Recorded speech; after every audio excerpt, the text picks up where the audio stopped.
Hi, this is Dave Michaels. Welcome to Real Time Recorded. I'm with Zeus Caravala. How are you, Zeus? Oh, I'm doing pretty good, Dave. All right. Yeah. Well, this is week 10, and it was a pretty big week. We had Enterprise Connect going on. We had a lot of interesting developments, but we're not going to talk about that, Zeus. Today we're going to talk about, I don't know, somehow it's approximately 1 year anniversary of the pandemic. We don't really know when the pandemic started, but the president was on this week and talked about the 1 year anniversary, so we may as well too, because the president didn't really cover enterprise communications very well, in my opinion. He really didn't get into it. No, he skirted around it, he skirted around. Yeah, I think it's the 1 year anniversary of the 2 week shutdown that we're supposed to go through. Remember, 2 week shelter in place. It'll all go away. It'll all go away. In fact, that's kind of been a persistent theme, and including today, it's a persistent theme of this pandemic, is we've always been under the impression it's about to be over. So we don't really know for sure if it's about to be over. Certainly the sentiment has changed quite a bit, but particularly this month. But this entire time, we've been thinking this pandemic will be over very, very quickly. And now we're about 1 year into it. So I thought we would start off with kind of going over some of the winners. We'll get to some of the losers. We'll go through some of the other changes that have happened during the year. But let's start off with the winners of the pandemic. And I think it's pretty easy to say. I don't think there'll be much debate about this one. I think Zoom somehow won the pandemic. It became a household name. It became a verb, became a noun.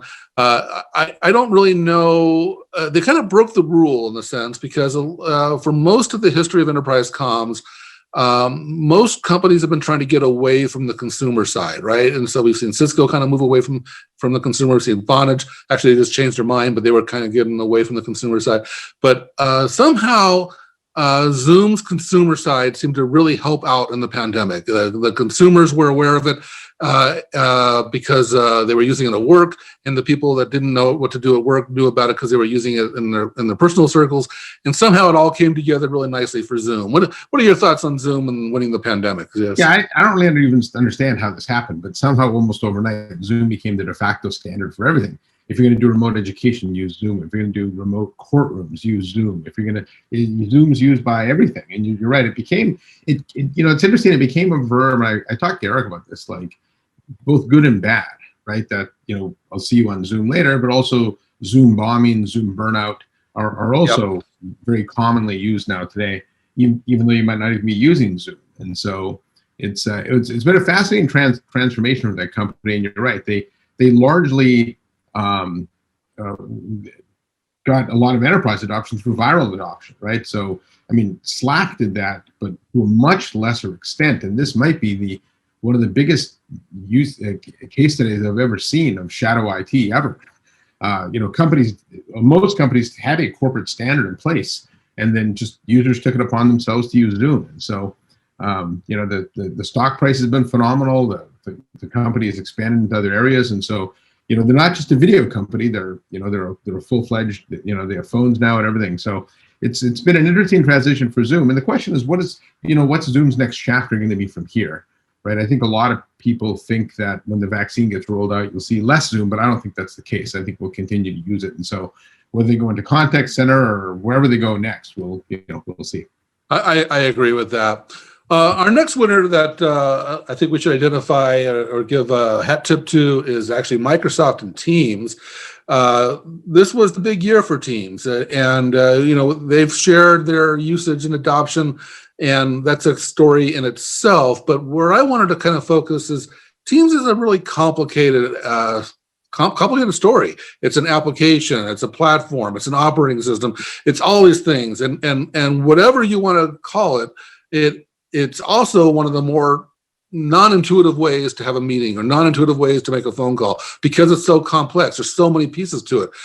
And so what really benefited Microsoft out of this pandemic was it forced a lot of companies to, they were all of a sudden workers were at home and they needed to figure out, they had access to Teams and they figured it out. And so many companies have deployed Teams that maybe wouldn't have done on their own timing if they had more of a choice, and they've embraced it, they've learned it, and I really think that Teams is here now. It's arrived. It's big high fives are in order, but really big breakout year for Teams. Your thoughts on that one? Yeah, I don't know if I'd put them. Yeah, certainly from more businesses adopt them because they had to get people working remotely. But it's not like you don't see. It's not like they stole the enterprise communications from all the vendors. You do see a lot of companies using Teams and Zoom. You see companies using Teams and Ring, things like that. So Teams, I think Teams is, to your point, it's complicated. I don't think it offers the best user experience. But when IT makes the decision, and IT made the decision in a lot of these cases, they choose Microsoft because they have licenses and things like that. So again, we'll see what they do from here. I think that Microsoft would be well served to put a lot more muscle into the actual usability of the product. They keep developing widgets and new tools and things like that, but it's almost at the expense of user experience. So, but they certainly had a pretty precipitous rise in usage, and but I think that might have happened anyways, just from IT usage and people cutting over Skype for Business. But although I guess maybe that's the definition of winners. Companies that were on the fence of should I cut over from Skype for Business chose to do so because that was a faster path to help people work from home. Now, enterprise communications as a whole, in my opinion, kind of won the pandemic. All of a sudden, everybody was distributed. We needed new ways of communicating. We needed new ways of collaborating. So there's actually a lot of stories here. We've talked about Zoom and Microsoft, but there's no end. I mean, we've got the CPaaS category kind of took off. We've got a lot of UCaaS providers had a great year. We talked about this in our last episode. A lot of companies are beating expectations in their results. Any other thoughts you want to pull out on companies that you think really did well in this pandemic? Yeah, I think the other notable one is probably RingCentral, only because Ring was growing like gangbusters anyways. But I think what it did was it put pressure on companies like Atos and ALE to really, to develop their cloud strategy a lot faster. And so you saw Ring cut the deal with Atos, with ALE, with Vodafone, things like that. And so they for whatever reason have become the choice for partners, although Dialpad did get the deal with T-Mobile, but for the most part, they've become the product choice for partners. And so, Ring, I think, was growing nicely on their own, but with all these partnerships in place, that's going to really help them get to the next level. Ring really had the best timing, if you think about this, because since day one, RingCentral has been a partner with Zoom, and that's been a big part of their value proposition. And then, really, right around the pandemic timing, actually just before the pandemic, they completely rebuilt their own video, RCV, RingCentral Video, and they just pretty much had just finished that when the pandemic hit. So they were ready. I mean, this was the year, 2020 was the year of video, and RingCentral had a brand new, and I have to say they did a good job for a version 1 video app. It was all built on WebRTC, browser-based. So they had the right timing. They broke out Clip into a new messaging free premium service. They've been really getting some good traction with the contact center play that they have, and so they had a lot of good places coming together. But the entire UCaaS category, anything to do with cloud, 8x8, we saw some good stuff out of. We were talking about that last week. We talked about 8x8 and the changes they're going through. Just Vonage just had a breakout year with a whole new and all the leadership. Cloud contact center vendors as well, right? So what's interesting about the cloud contact center industry is some of the value, like some of the things that they could do, like remote management of agents, actually proved to be very valuable because now remote agents, I mean, the contact center space has just been on fire this year, particularly, I should say, CCaaS space. But even the non-CCaaS providers, the traditional companies like vaya and Cisco, moving all those agents to home really was pretty good for them as well too. So a lot of winners this year. One other thing I want to identify as a winner this year, I think, was the category of artificial intelligence. I think that it's been kind of creeping up on us in enterprise communications.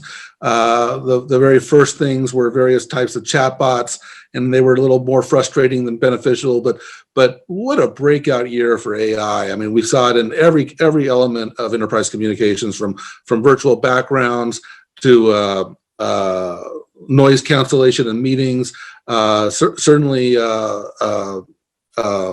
context center, the chatbot technology, the augmented agent technology is getting so much better. Sentiment detection, so much going on in AI. It's just across the entire spectrum. Now, not everybody was a winner in enterprise communications, Dave. I think there were some aspects of the communications industry that we would throw in the losers category. I think one of them, frankly, is Slack. Slack was sort of the darling of the communications industry just a few years ago. I remember doing a session on workstream collaboration, Enterprise Connect, and man, that room was overflowing, and everybody was using Slack at the time. But you know what happened was along the way, everybody else built chat functionality into it. I think the way Slack does it with all the hash commands and stuff like that can be kind of complicated. And so, you and I have been saying this for a while, that enterprise chat market, is it a market in itself, or is it part of a larger product? And it appears to be part of a larger product. Zoom has it, Ring has it, Teams has it, WebEx has it. So, they were acquired by Salesforce, and we'll see what Salesforce does. But I think I would maybe put them at the top of the losers category. So Slack is one of those situations where defining winners and losers gets a little tricky, because the Slack concept of channel-based communications is certainly alive and well, and the company has done very well, but it didn't get that pandemic pop that we were talking about in their financials. And so that's why you call them a loser. But on the other hand, they did get a check for $27.7 billion. So it's kind of hard to call them a loser based on that. And it'll be really interesting what Salesforce does with Slack, because it sounds like there's rumors breaking that Brett Taylor will be taking over the CEO role at Salesforce. Brett Taylor is the one who put together that merger with Slack. And he's got a collaboration background. That's how he got into Salesforce. So it'll be pretty interesting to see what happens with Slack. Another category of on the loser side, and this one pains me, as you know, is the hard phone category. And so this is across all vendors that make hard phones. But basically, we sent a lot of employees home and gave them a laptop and a soft phone. And didn't send a lot of hard phones home, which was a little surprising because we sent them all this other stuff, but we didn't send them a hard phone for the most part. And people that were used to a hard phone have become used to not having a hard phone. And so it'll be interesting as we go back to the enterprise, back to the office, if they're going to have hard phones and if this will recover. Do you have any thoughts on that one, Zeus?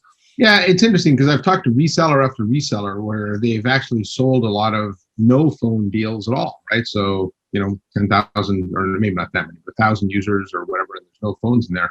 And I think, what's obviously what's driven that is, work from home. But I think the soft phone has evolved quite a bit. If you remember the early days of soft phone, for whatever reason, they just made it a picture of a phone and it looked really goofy and it was fun to use, right? But now the soft phones are, they're built into, the systems. We can click the dial, and so I think almost like the Renaissance video went through when we tried video again and realized it's a lot easier than those old systems. People tried soft phones again and realized that they're actually a lot easier to use than they thought. And so I'm not sure the phones are going to come back. I do think phones could play an important role in the safe workplace, though, being able to tell if things are sanitized or not, and used almost as an authentication device. So you could see a different purpose for the phone. Another category that I think took a hit this year is smartphones. And it's not that we are not using our smartphones. I know I'm still using mine, but mobility as a category just hasn't been that important during the pandemic. I mean, you, Zeus, are one of the few that I know that have been traveling pretty regularly. I think you even reached your elite status on United faster than usual. I don't even know how you pulled that off. But you and I both have, for example, remarkable tablets. I've hardly used mine at all because these are things I associate with travel. It's not mobility has been a big topic of enterprise communications up until the pandemic, and then it kind of went into hibernation. That's well, we didn't need them because we weren't mobile. But I do think in the consumer space, mobility has seen a big rebirth because there's a lot of things that you do, like just going to Starbucks and ordering coffee that you have to do through a mobile phone now, where you couldn't because you can't go into the stores, right? So people can order groceries on Instacart from your phone and things like that. So I think the phone's sort of morphed in usage, less of an enterprise communications tool because we're at our desk. But I do think it saw a bit of a mobile app, saw a bit of a renaissance in the consumer space, which will be interesting to see if that translates back into the work environment once we come back. But meanwhile, the mobile industry is on fire, right? We've got a lot of developments happening in 5G. We just had the Dialpad news with T-Mobile. RingCentral announced progress with Vodafone and AT&T. And you know, we just Verizon has expanded their One Talk with Blue Jeans and a contact center. So lots of stuff are happening. And so I think we're going to see just a big resurgence. All of a sudden, the conversation is going to go back to mobility next year or later this year. Our next topic for the look back at the 1 year is companies that transformed significantly during the pandemic. Now, we talk a lot about digital transformation as in general when we talk about other companies, but the enterprise comms industry saw some incredible transformations during this pandemic. First one I want to call out is Cisco, because when you go back to the beginning of 2020, in fact, we had a analyst event in, I think it was January, February, right around that time frame of 2020, and it was a very, very different Cisco than we have today at Cisco. I mean, Amy has stepped down. We had Sri for a brief period. And then we have Javed running the group. Javed's boss changed, and just so much has happened at Cisco. And I have to say, I'm really impressed with what's happening at Cisco. The momentum there has tremendously increased. They're coming out with lots of new products. They're well positioned for the recovery of the pandemic with a whole new line of personal and desktop devices, and a lot of the room vendors haven't made that pivot yet. So I think they deserve some recognition for the amount of transformation that has occurred there.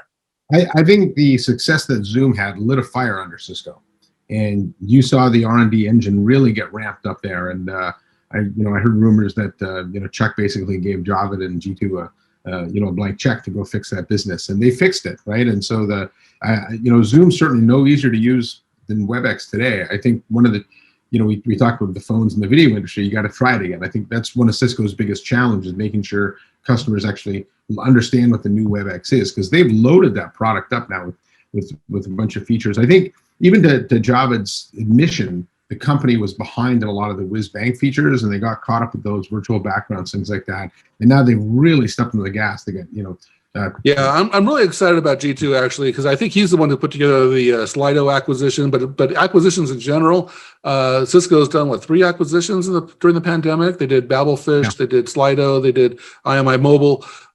They've also launched their first CCaaS offer. So just a tremendous amount happening at Cisco. Another company that's gone through a pretty significant transformation during the pandemic is Dialpad. You want to start with that one? Yeah, Dialpad was, they bought High Five, I guess, was that during the pandemic or a little before? Yeah, right at the end of 2020, yeah. Yeah. So that was a good acquisition for them. It got them in the video space. Dialpad, I'm not crazy about the name still, but, it's a company that I think that has a lot of, history in voice communications, but, with the acquisition of Uber Conference and in High Five, they have beefed up their complete suite of communications offering. They also have a good contact center offering, and I think the deal with T-Mo that we talked about last week was sort of icing on the cake for them, and really almost their coming out party is being this complete communications vendor. It's a very sophisticated offering. There's a lot of good technology in the back end. It's all microservices based. It's all cloud native, and so if you believe that share gains happen where markets transition, the transition that the cloud space is going through to being very, very agile and more microservice based, they're really in a pretty good position. Yeah, you mentioned the acquisition of High Five. I mentioned earlier the partnership with T-Mobile, which was just very recent. They also did a couple of years ago that acquisition with Talk IQ to get their voice intelligence. Right. During the pandemic, they had a fundraising. Their valuation is like $1.2 billion now. So Dialpad has kind of moved from the other category to a tier 1 provider. They're really breaking out, and I'm pretty excited about what's going on there. And I do like the name, but mostly because of the backstory there. Craig Walker's original UCaaS company was called Dialpad, sold it to Yahoo. Yahoo didn't know what to do with it. They kind of more or less evaporated. And then when they were running their new UCaaS company, which I think was named Switch at the time, they went back to Yahoo and said, "Hey, you're not using that name anymore. Can we get it back?" So the first time I met Craig, he was actually wearing a Dialpad T-shirt, but it's the classic Dialpad. So I just love the fact that he was able to recycle the brand. I think it's a great story. Another big transformation is Avaya, and Avaya has really benefited from the agent at home transformation, but most importantly, Avaya wasn't very strong in meetings. They had that early acquisition with RadVision, and just didn't pull it off the way it should have gone, in my opinion. But they've done so much with Spaces in the past year that it's actually a pretty legitimate, viable offer, and it's amazing how much they've done to it, actually. Yeah, actually, even if you just look at their financials, right? Stock prices, like I think up 5 times from where we were at when the pandemic started. Also, if you remember, the last time we saw Avaya live, I guess was probably in Dubai, right, at GITEX. No, it was January in Arizona. Oh, that's right. That's right. Out of it, yeah. And they had just cut the ACO deal with Ring, and we were sort of questioning how good that would be. But they've had good growth with that, and so Frank Ciccone recently it's really getting traction. The ACO, Frank Ciccone had just put the subscription offering into place as well. And those things kind of align to where the pandemic was. Now, I will say that the transition for Avaya and its customers wasn't as easy as it would have been for Zoom or Ring, because there's not a lot of greenfield for them, right? They're taking their current base, and they're we're talking like 20, 30,000 seat contact centers that they're transitioning to work from home, and that they're not flipping the public cloud. And so early on in the pandemic, I think the company really had to do a lot of pro services work. I've talked to Jim Chirico and Nadal about that, and in both cases, the amount of pro services work they had to do was just, it's unlike what you're going to get like in a 50-person contact center. So sometimes I think that company doesn't get enough credit for the amount of companies they help work from home. But clearly, when you look at how they go to market today, it's very cloud first, where it wasn't a year ago, right? And so I think they were just starting that transition, but they fully flipped that switch this year. All right, well, let's wrap this up with views or opinions on what's going to happen next. Now, we don't really know if the pandemic is ever going to end. We're all optimistic it's going to end. What the president said, we're going to have a normal July 4th. And so I'm announcing now that I'll be smoking a brisket on the smoker for July 4th. But I'm booking what's that? I'm booking my ticket to come have it. Booking your ticket. All right. But let's talk about a few of the things that are going to happen post-pandemic, assuming we do have a post-pandemic. One initial thought I have is we're never going to be post-COVID. We may be post-pandemic, but it doesn't seem like this thing is ever going to go away. And so it'll be interesting to see how the story continues. I think there's always going to be a fear of germs moving forward. I was in China. I was with you a couple of years ago. People are still wearing face masks, and that was years after the SARS pandemic. And so I have a feeling there's going to be a much more awareness around personal space, touching things, and germs and masks for a long time in the U.S. Regarding the enterprise, what are your thoughts on what we're going to be seeing post-pandemic? Yeah, well, clearly, I do think there's a thirst for people to go back to the office. I think people want some human interaction. Chuck Robbins was on Kramer, and he said what his employees are telling him is they like working from home. They just don't want to be forced to work from home every day, right? And so you'll see 3-day work weeks. You'll see people in shifts, however you want to play that out. It points in one direction. That's hybrid working, where you're at home some of the time and you're at work in the office some of the time, and that puts more importance on the communications tools. Now, we're likely to see some rationalization of real estate, so we'll see more shared spaces, we'll see more flexible workspaces, but clearly the way we work changes, and these communications tools that companies have adopted, we're going to rely on more. So I think a lot of the Wall Street fear, even of when the vaccine got rolled out, you saw some of the companies' stock hits, and I think that's completely unwarranted. I think we rely on these things more. Yeah, I completely agree with you. I think we're going to see a much more flexible workspace. 2 things that are going to drive that or facilitate that, I think, ought to be hot desking will be one of them, whether it be hard phones or soft phone based, but the idea that you don't have an assigned desk anymore at the office, that you come in and either grab a space or log into a space or book a space and make it your space. I do think that's one nice play for hard phones to make a return, but not necessarily. You can do it with a laptop. And so, but hot desking in general. I also think we're going to see a lot more interesting use cases around meeting facilities at the office, much more dynamic. We've talked about this before. I'm actually really excited about the room panels. This is the first year we've got Cisco, Microsoft, Neat, and Crestron all vying for room panels. And this is going to be bigger than just meeting rooms. It's going to be any kind of space that gets reassigned or dynamically used for different purposes. So I think, and they also get used for e-signage. They also get used for other types of wayfinding purposes. So we're going to see some different. The office is going to be much more flexible. I think that's going to be an interesting time. You're certainly. Any other thoughts before we wrap this up, Zeus? No, I just think this is a pretty big year of change in communications, and it was good because we saw our whole industry grow, right? So, I guess the last thing we didn't talk about is when we're going to see conferences again. So, real quick before we hang up, do you think we're going to have Enterprise Connect in September? I do think we're going to have it in September. I don't think, this is, how the stock market has corrections.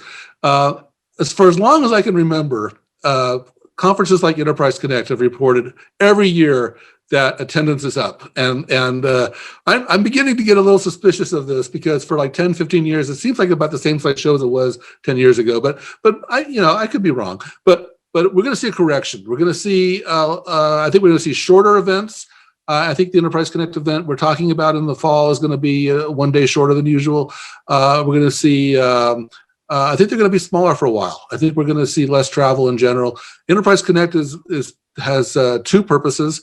It's where buyers go to learn what to buy, but it's also where the industry goes to convene and meet. And I think that's going to be mostly an industry show probably this fall. The problem is CFOs have learned that travel is optional, and it's going to be hard to unteach them that. Well, the other question is how many companies build travel budget, right? So that's what my point. Yeah, you're not going. So I'm curious to see how Mobile World Congress is this year, because they're still planning to have an event in June, right? Yeah. So a lot of big names have already pulled out of that. But to me, I've asked a lot of CEOs what they have in their plans for travel budget, and almost all of them say they have nothing for the first half. So if people go to Mobile World Congress, I don't know who they're going for. I know Huawei is the official lanyard of Mobile World Congress. They'll probably sell some of the bunch of people. Yeah. I mean, that's a really good closing point, actually, is why we've been kind of celebrating for this video. We've been celebrating enterprise communications. It's important to note that this pandemic has been so awful for so many people, and the deaths have been one issue.